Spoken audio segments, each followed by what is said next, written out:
Clara wasn't one to fall for superstition, but something about the mirror called to her. The shop was small and cluttered, and the mirror stood out, almost as if it were waiting for her. Its glass was clouded with age, but the ornate, dark wooden frame spoke of something lost to time. Clara hesitated for a moment, then decided to purchase it. She had recently moved into her new apartment, and it would look beautiful in the bedroom. The shopkeeper had been oddly insistent when she paid.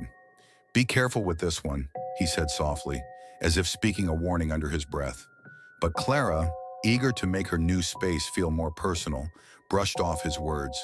The mirror was installed across from her bed, a perfect place for it to catch the morning light. The first few days passed uneventfully. She would wake, glance at her reflection in the morning light, and go about her day. The mirror was just a mirror. At least that's what she told herself. But one evening, as Clara brushed her hair before bed, she noticed something that made her pause. Her reflection seemed off. The hand holding the brush jerked unnaturally, as if the mirror was lagging behind her movements. She blinked and looked closer, but it was gone. Just a trick of the light, she reasoned. The next day she was rushing to work, half-dressed, and glanced in the mirror as she passed it. Her reflection wasn't wearing the blouse she'd put on that morning. Instead, it was wearing an old faded nightgown she hadn't seen in years, one from her childhood. She froze. The reflection wasn't right. She could feel a chill crawl down her spine. Clara stepped closer, trying to make sense of what she was seeing. Her reflection stood still, eyes wide, staring back at her. There was something cold in its gaze, something that didn't belong. Suddenly, her reflection's lips parted into a tight smile, a smile that was not her own. It was cold and twisted, the corners of the mouth stretching unnaturally. Clara's heart pounded.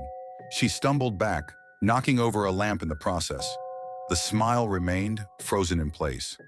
"This isn't real," she thought, clutching the edge of her bed. "It can't be."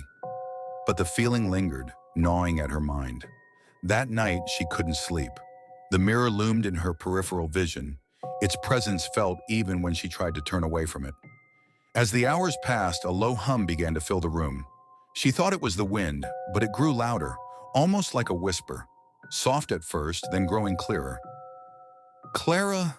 The voice was soft, like a breath. Clara turned toward the mirror in fear, but her reflection remained still, almost too still. She felt her heart beat in her chest, the pressure building in her throat. The whispering grew louder, echoing now from within her own mind. "Clara, come closer." She couldn't help herself. Her feet seemed to move of their own accord, each step drawing her toward the mirror. Her reflection stood there, staring with those dark, hollow eyes. It wasn't her. It couldn't be. But when she reached out, so did the reflection. For a moment, there was a flicker, like a sudden distortion in the air. The mirror seemed to shudder, and her reflection blinked, something it had never done before. The glass trembled beneath her fingers, and suddenly the air felt thick, heavy with something dark and oppressive.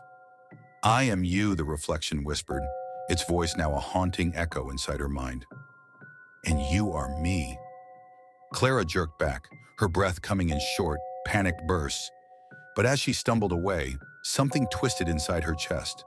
The reflection didn't remain static anymore. It began to move, slowly at first, mirroring her movements, but its eyes remained locked on her, no longer just mimicking her actions. It was alive. The mirror's surface darkened, the glass deepening to a pitch-black abyss. She tried to run, but her feet felt rooted to the floor. The whispering became more insistent, louder now, as if the reflection were coming closer from the inside. "You cannot escape me." Her hand shot to the door handle, but when she looked back toward the mirror, her reflection was no longer standing behind the glass. It was coming out. Its long, shadowy fingers pushed against the glass, stretching, warping the space between the real world and the reflection. The figure stepped forward, its body twisting as though it were crawling through the very fabric of the mirror itself.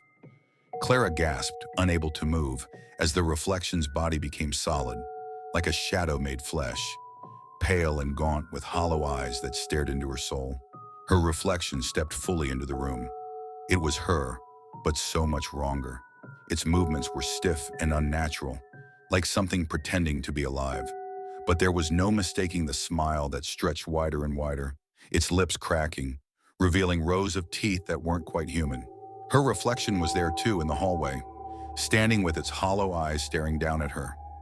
It had always been there, just waiting for her to look away. With a sickening lurch, Clara realized the reflection wasn't just in the mirror, it was in her. She couldn't escape.